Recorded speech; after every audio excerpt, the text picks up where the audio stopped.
Shalom.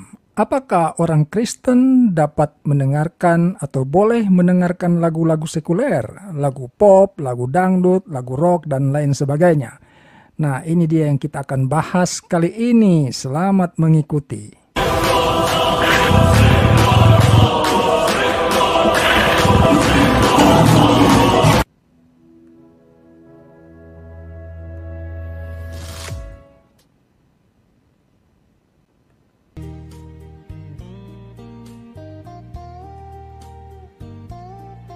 Jadi saya pernah mendapatkan pertanyaan seperti tadi yang saya sudah kemukakan di awal.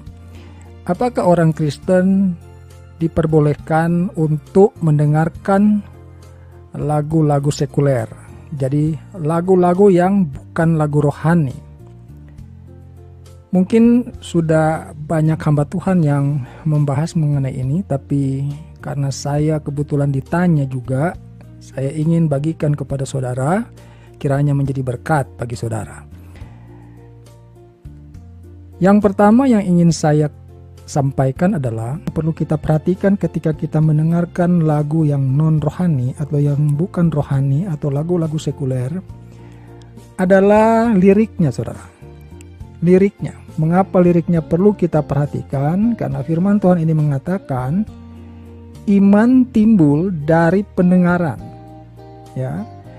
Dan pendengaran oleh firman Kristus. Artinya, kalau telingamu itu mendengarkan firman Kristus, maka yang akan timbul atau yang akan tumbuh di dalam hati dan pikiranmu, di dalam sanubarimu adalah iman. Ya, saya ulangi lagi. Iman timbul dari pendengaran dan pendengaran oleh firman Kristus. Artinya, apa yang engkau dengar, ya, itu bisa membawa dampak, bisa membawa efek, ya. Kalau yang engkau dengarkan itu adalah firman Kristus, maka dampaknya adalah timbul iman.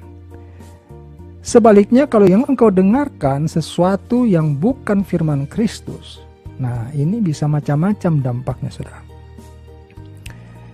Kalau kebetulan yang sering engkau dengar itu adalah sesuatu yang bertentangan dengan firman Kristus, maka lambat laun engkau akan menjadi seseorang yang menentang kebenaran. Ya, perhatikan, ini penting sekali. Makanya ketika kita mendengarkan lagu yang bukan rohani, ya, lagu sekuler, perhatikan liriknya dulu. Ya, liriknya ini yang paling penting. Kenapa? Karena itu yang akan dilantunkan, itu yang akan disuarakan, dan itu akan masuk ke telinga kita. Dan firman Tuhan ini mengatakan iman timbul dari pendengaran dan pendengaran oleh firman Kristus. Jadi telinga kita ini sangat-sangat rentan, ya. Apa yang kita dengar itu bisa membawa dampak di dalam kehidupan kita, saudara. Kalau yang saudara dengarkan itu adalah firman Kristus, maka yang timbul itu adalah iman. Imanmu semakin besar, imanmu semakin kuat, imanmu semakin bertumbuh, imanmu semakin kokoh, ya. Seperti itu yang akan terjadi kalau pendengaranmu itu selalu dijejali atau selalu mendengarkan firman Kristus. Sebaliknya, jika telingamu itu sering dimasukin oleh pendengaran-pendengaran sesuatu yang bukan firman Kristus, ya, maka ada beberapa kemungkinan, ya. Saya ambil yang paling ekstrim saja, bahwa kalau yang engkau dengar itu adalah suara-suara yang menakutkan, ya, menakutkan, mengkhawatirkan, ya, menakutkan, mengkhawatirkan, maka ini akan melemahkan iman kamu. Ya, iman kita ini akan dilemahkan oleh hal-hal seperti itu. Dan lebih buruk lagi kalau yang kita dengarkan adalah hal-hal yang bertentangan dengan kebenaran firman Kristus. Maka kita lambat laun akan menjadi penentang dari kebenaran itu. Ya, kita menjadi penentang Tuhan, Bapa yang di sorga. Maka persyaratan pertama ketika kita ingin mendengarkan lagu yang bukan lagu rohani adalah perhatikan liriknya, saudara. Nah, yang kedua adalah orang ini bertanya lagi kepada saya, tapi yang liriknya ini oke, bagus ya, liriknya oke, positif gitu. Tetapi yang menyanyikan ini bukan orang Kristen, bagaimana itu? Ya kan, bukan orang Kristen, tetapi liriknya positif, bagus, tidak bertentangan dengan firman Tuhan. Ya, dia menyanyikan sesuatu yang bernuansa cinta kasih ya, yang biasa-biasa gitu, yang tidak ada pertentangan dengan firman Kristus. Itu bagaimana? Tentu saja kalau kita bicara lagu ya saudara ya, tentu ini adalah tidak ada kaitannya dengan keimanan seseorang sebenarnya atau agama seseorang. Kecuali si penyanyi ini yang bukan beragama Kristen, di tengah-tengah lagunya dia menyisipkan ayat-ayat daripada agamanya, ya, ayat-ayat firman yang dari agamanya.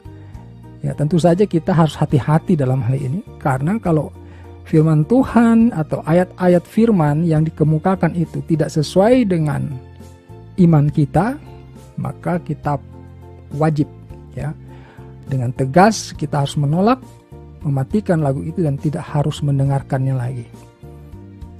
Ya, jadi dalam hal ini tidak ada persoalan, mau agama apapun orang tersebut atau artis tersebut beragama apapun, tidak menjadi persoalan. Kecuali di dalam lirik lagu itu dia memasukkan ya ajaran-ajaran terkait dengan agama yang dia anut, yang tadi kita setujui bukan agama Kristen, begitu ya. Lalu yang ketiga adalah bagaimana kalau liriknya oke, ya, tidak ada selipan-selipan atau sisipan kepercayaan atau firman-firman dari agama si penyanyi, tetapi si penyanyi ini ternyata mempunyai karakter, ya, mungkin dia punya cara bergaulnya itu yang tidak baik, ya, atau kita sebut saja tidak sesuai dengan norma-norma kekristenan atau tidak sesuai dengan firman Tuhan yang kita percaya itu. Bagaimana yang seperti ini? Nah, di sini baru kita akan lihat firman yang berikutnya ya saudara ya. Saya akan tunjukkan lagi kepada saudara satu ayat firman Tuhan yang menjadi dasar saya berbicara ya. Ini dia, bentar. Nah, ini udah ada ya? Oke. 1 Korintus 15 ayat 33 sampai 34. Janganlah kamu sesat. Pergaulan yang buruk merusakkan kebiasaan yang baik. Nah, ini dulu ya. Jadi, saudara, ketika kita mengetahui bahwa si penyanyi ini liriknya sangat saya sukai atau lagunya itu sangat saya sukai, saya benar-benar memfavoritkan lagu-lagu dia karena enak didengar. Ya, liriknya pun tidak ada yang bertentangan dengan iman kekristenan. Tetapi ternyata penyanyinya ini mempunyai perilaku atau perilaku kehidupan itu yang tidak sesuai dengan kebenaran firman Tuhan. Apa yang harus kita perbuat, kita lakukan? Firman Tuhan ini mengatakan, janganlah kamu sesat, pergaulan yang buruk merusakkan kebiasaan yang baik. Ketika engkau mendengarkan klip video dari lagu si penyanyi itu, di sana engkau menyaksikan perilaku yang bertentangan dengan firman Tuhan. Nah, ini yang dimaksudkan. Engkau sedang bergaul, ya kan, dengan suatu pergaulan yang buruk. Ketika kita menyaksikan tayangan ya dari si artis itu, di mana perilaku di dalam tayangan itu adalah sesuatu yang tidak baik. Nah, ini kita harus tolak, saudara. Jangan kau tonton. Ya, jangan kau tonton, saudara. Karena nanti itu bisa merusak kebiasaan baik dirimu sendiri. Ya kan? Jangan ditonton. Begitupun dengan pemberitaan-pemberitaan mengenai dirinya gitu. Ya, liputan-liputan tentang kehidupannya itu jangan ditonton. Ya, jangan engkau pernah tertarik untuk menonton yang demikian. Karena kalau engkau sampai memberikan waktu menontonnya, maka yang terjadi adalah engkau telah masuk ke dalam suatu pergaulan yang buruk bersama si artis itu atau si penyanyi itu.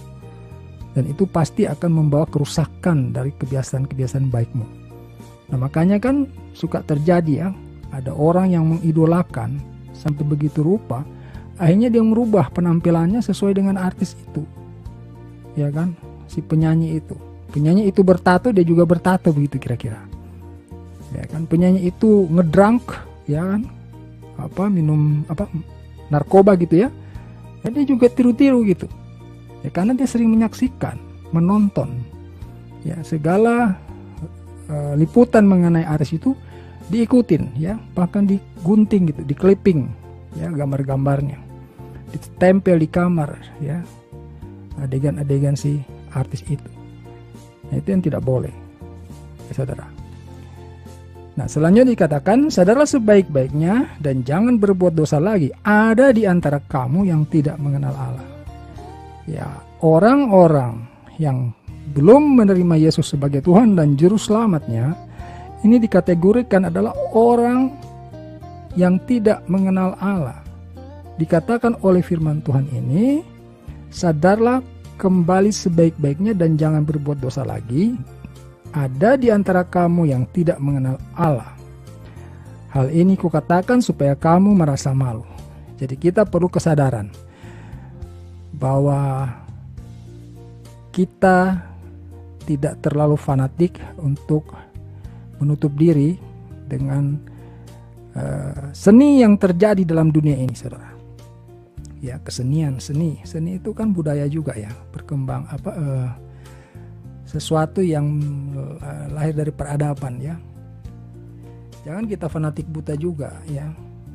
Tetapi firman Tuhan ini jelas kita harus pegang untuk membentengi kita di dalam kita hidup ya, dalam kehidupan kita. Jadi firman Tuhan yang pertama Roma 10 ayat 17 dikatakan di sana, iman timbul dari pendengaran dan pendengaran oleh firman Kristus, maka hati-hati di dalam kita mendengarkan segala sesuatunya, karena itu akan memberikan dampak di dalam kehidupan kita, saudara. Ya, akan memberi dampak. Ya, jangan bilang tidak, saya kuat, tidak ada. Kau tidak akan sekuat apa untuk menolak pengaruhnya itu. Firman Tuhan sudah menggariskan jangan melawan, saudara. Ya, iman timbul dari pendengaran, ya, dan pendengaran oleh firman Kristus. Jadi yang kita dengar firman Kristus, yang timbul adalah iman. Yang kalau kita mendengar bukan firman Kristus, maka bisa macam-macam terjadinya. Yang sudah saya beri contoh di awal tadi. Kalau yang kau sering dengar itu adalah ketakutan, kekhawatiran, berita-berita yang menakutkan, ya engkau tidak akan memiliki iman lagi. Yang ada di dalam dirimu itu ketakutan dan kekhawatiran. Ya, engkau tidak percaya akan keesahan dan kekuatan Tuhan, atau Tuhan sebagai juru selamat pun bisa engkau ingkari, tidak engkau sungguh-sungguh percaya lagi. Oleh kenapa? Oleh karena engkau sering mendengarkan ya ucapan-ucapan yang menimbulkan ketakutan dan kekhawatiran di dalam hidupmu. Jadi perhatikan lirik lagu. Sekalipun lagu rohani, saudara, ya, saya juga perlu ingatkan. Jangan karena dia lagu rohani, lalu kita semua bablas saja gitu. Kita anggap semua oke. Hati-hati loh. Saya pernah menemukan lagu rohani yang liriknya sebenarnya itu lebay ya. Ya, lebay gitu. Kita di dalam beriman itu tidak boleh lebay. Ya, standar kita itu adalah kejujuran, ketulusan. Nah, orang yang jujur dan tulus itu tidak perlu lebay, harus apa adanya. Ya kan? Kalau kekurangan ya bilang kekurangan gitu. Jangan kita sok-sok cukup gitu, ya kan? Ada kan orang-orang Kristen yang seperti itu. Ya. Wah, saya baik-baik aja, padahal sih nggak baik-baik. Artinya kan kau tidak jujur dalam hal ini. Apalagi ketika sedang berdoa, ya. Ya. Ketika kita berdoa kita harus jujur. Kalau engkau kekurangan, bilang sama Tuhan, saya kekurangan Tuhan.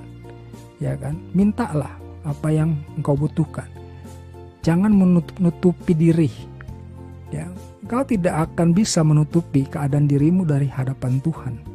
Sebelum engkau berkata-kata, Tuhan sudah tahu kondisi hidupmu.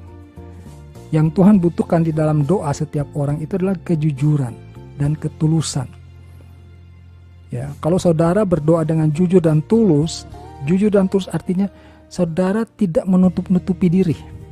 Ya, selalu mengucapkan kondisimu itu apa adanya.